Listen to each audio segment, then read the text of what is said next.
Sejarah adalah proses perjalanan waktu yang menghasilkan luaran yang ada di masa kini. Layaknya ketika hendak menuju ke sebuah destinasi wisata, maka sejarah adalah jalan yang ditempuh untuk sampai ke sana. Segala yang ada di bumi ini pasti punya sejarah dan cerita. Demikian pula gereja yang satu ini. Gereja Baptis Indonesia Kenten mempunyai segudang kisah hiruk-pikuk yang mewarnai kanvas kosong hingga terlukisnya gereja yang kini dapat berdiri kokoh di Jalan MP Mangkunegara. Penasaran dengan kisahnya? Mari kita simak ulasan berikut ini. Sejarah bermula ketika pada tahun 1975 ada satu keluarga pindahan dari Suriname menuju Palembang, tepatnya di daerah Bukit Sangkal. Keluarga itu bernama keluarga Bapak Widarman. Keluarga ini bergabung di Gereja Baptis Indonesia Palembang sejak tahun 1976.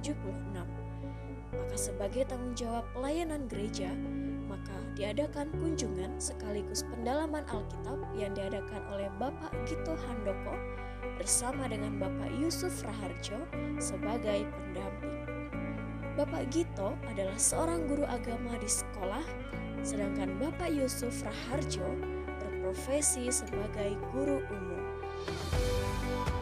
Pada tahun 1977, kegiatan PKMB Gereja Baptis Indonesia Palembang merangkai sebuah sejarah, di mana saat diadakan retret di Kenten bertempat di kebun milik Bapak Widarman, mereka mendoakan satu pokok doa yang penting dan menjadi kerinduan mereka, yaitu meminta supaya Tuhan memberikan tanah di Kenten untuk dapat mendirikan sebuah gereja baptis di sana. Luar biasa, bukan? Kemudian pada tahun 1979, Bapak Yusuf Raharjo mengundurkan diri dari mengajar dan hendak melanjutkan pendidikan ke STBI Semarang karena terpanggil untuk melayani Tuhan sepenuh waktu. Tak berhenti sampai di situ, akhirnya pada tahun 1981 ia mendengar bahwa Yayasan Baptis Palembang telah membeli tanah di Kenten. Berita ini sontak membuatnya merasa bersyukur karena doa-doanya bersama kaum muda pada saat itu telah dijawab oleh Tuhan. Selepas menyelesaikan studi di STBI dan meraih gelar S1 Teologi pada tahun 1982, ia dipanggil untuk kembali ke Palembang dan ditempatkan di Kenten. Namun, kondisi sudah banyak berubah, tak seperti saat ia meninggalkan Kenten 4 tahun silam. Tempat pelayanan itu kini sudah memiliki bendera pos PI Gereja Baptis dengan 2 anggota keluarga yang ada dan dilayani secara intensif di sana. Semula, kegiatan ibadah diadakan di rumah Bapak dan Ibu Karim hingga akhirnya berpindah ke rumah Bapak Widarman karena lokasi yang lebih strategis. Keluarga Bapak Yusuf menempati sebuah rumah yang ada di lokasi yang sudah dibeli oleh Yayasan Baptis dengan kondisi rumah bedeng 4 pintu. Tempat ini adalah tempat yang rawan karena di samping rumah itu sering dijadikan base camp atau tempat berkumpulnya para preman untuk memalak siapapun yang ada atau melintas di sana, tak peduli teman ataupun lawan. Tetapi oleh perkenanan Tuhan, salah satu dari preman yang dikenalkan kepada Bapak Yusuf akhirnya dilayani dan bertobat bahkan menjadi anggota jemaat. Dari satu preman inilah Bapak Yusuf dapat mengendalikan situasi yang ada di sana. Satu hal yang membuat mereka terkesan adalah pertolongan dari pihak pemerintah yang turun tangan dalam menolong untuk memberantas para preman. Dibantu oleh Jenderal Sudromo, akhirnya pergerakan para preman berhasil diberantas. Sejarah kembali terukir. Bapak Yusuf melakukan pendekatan kepada lembaga pemerintah setempat untuk meminta izin mengadakan pembinaan kerohanian di daerah Kenten. Tanpa ragu, mereka memberikan izin dan akhirnya di awal tahun 1988 di rumah 4 bedeng itu salah satu ruangannya diisi oleh kegiatan peribadatan. Di tempat ibadah yang baru itu, rupanya gereja semakin bertumbuh dan berkembang. Ada keluarga Bapak Widarman, keluarga Ibu Airin, Bu Maman, Ibu Turut, keluarga Bapak Gandri, dan Ibu serta Bapak Karim, keluarga Bapak Edi, keluarga Bapak Munahar, keluarga Bapak Wiknyo, serta keluarga yang lainnya yang diperkirakan saat itu jumlahnya adalah 35 jiwa. Peranan kaum muda pun kembali dirasakan dalam pertumbuhan gereja. Banyak anggota PKMB yang melayani di sana. Kegiatan semakin diperdalam, diadakan pendalaman Alkitab bergilir di setiap malam.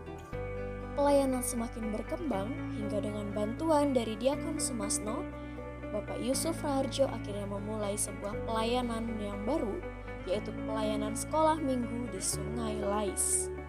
Ada beberapa orang yang juga ikut ke sana dan bahkan membaptiskan banyak orang di sana.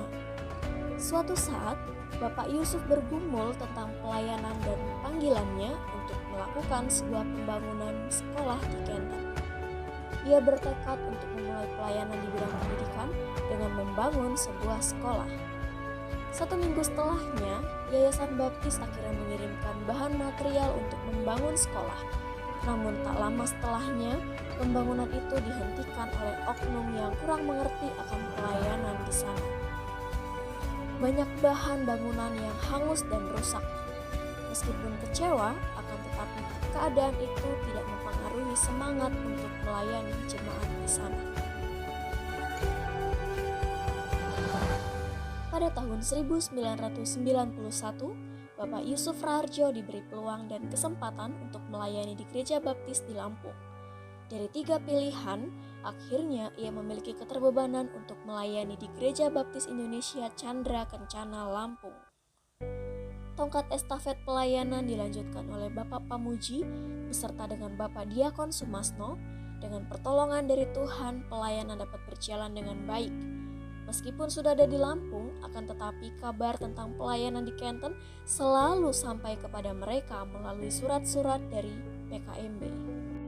Pelayanan terus berjalan dan estafet kembali berlanjut. Bapak Agung Irianto sebagai gembala sidang, berkat perjuangan dan pergumulan bersama, gereja akhirnya bisa diresmikan pada tahun 2004 dan pelayanan terus berlanjut hingga saat ini. Pada tahun 2015, Pendeta Agung Irianto terpanggil untuk melayani di Gereja Baptis Indonesia Pradah, Surabaya. Gereja Baptis Indonesia Kenten mengalami kekosongan gembala sidang dan akhirnya memanggil Bapak Gilbert Febrian untuk melanjutkan tongkat estafet pelayanan di Gereja Baptis Indonesia Kenten hingga saat ini.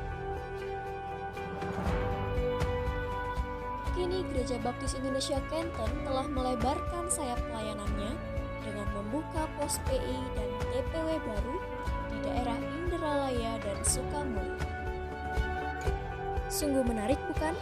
Kisah yang menyejarah ini terus diperingati oleh Jemaat Gereja Baptis Indonesia Kenten setiap tanggal 14 Desember bersamaan dengan perayaan Natal Gereja.